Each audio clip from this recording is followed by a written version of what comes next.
Daga yau insha Allahu kun daina ganin tallace-tallace a kan wayoyinku a yayin da kuke chatting ko wasu abubuwa da wayoyinku.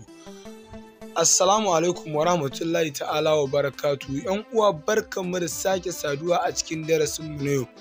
Darasinmu na yau za mu koyi yadda za ku yi maganin duk wasu tallace-tallace da suke fito muku a cikin waya. Ma'ana kuna cikin amfani da wayarku wani abin zai tsayar da ku ya tsaya cak, wai sai kun gama kallon abin na wasu 'yan sakwanni sannan ya ci gaba. To insha Allah wannan matsalar daga yau in kuka kalli bidiyon nan daga farko har ƙarshe za mu koyi yadda za ku magance duk wannan matsala. Ku dai kar ku manta da danna mana alamar nan ta subscribe, ku danna alamar ƙararrawa ta sanar da ku da zaran shirye-shiryenmu sun zo, sannan ku taɓa mana alamar nan ta like, ku taɓa share ɗin nan domin tura wa abokanku su ma su ƙaru da wa'innan darasussuka.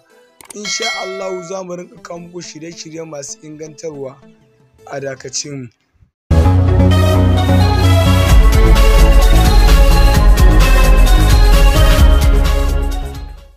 Barkanmu da dawowa. Sai mu nemo setting a cikin application ɗinmu da suke kan wayoyinmu.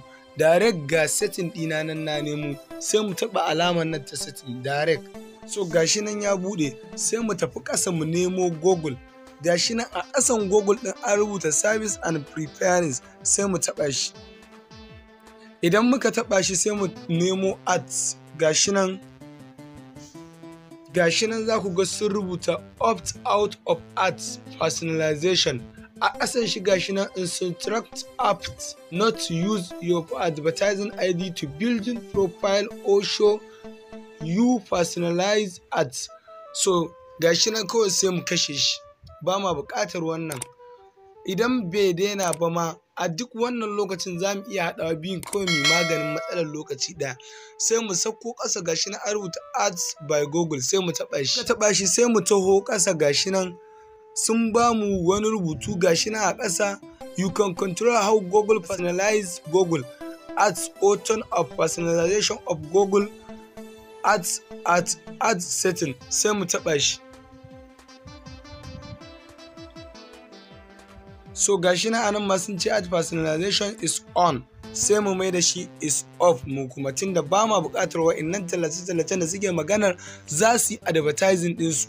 Mu ba ma bukata, mun fi so daga mun fara amfani da wayan mu ta mana yadda muke so. Kar ku manta wani lokacin muna amfani da wayan mu idan wa'annan tallace-tallace suka fito wasu wayoyin ma kamewa suke, wasu wayoyin ma kuma sai ka kashe ka kunna sannan za su yi yadda kake so, kawai sai mu kashe shi. Gashi nan sun ce keep on turn off, wato keep off suna maganar mu bar shi ya ci gaba da aiki, turn off kuma kawai mu kashe shi, sai mu taɓa turn off. So kawai sai mu danna got it. To kawai yanzu mun riga mun kashe wa'innan tallace-tallace da kodayaushe suke damun mu. Muka kawo muku ƙarshen wannan programs ɗin. Don Allah kar ku manta da danna mana alamar subscribe da share da like, saboda su suke ba mu ƙarfin gwiwa wajen kawo sabbin shirye-shirye. Mun gode.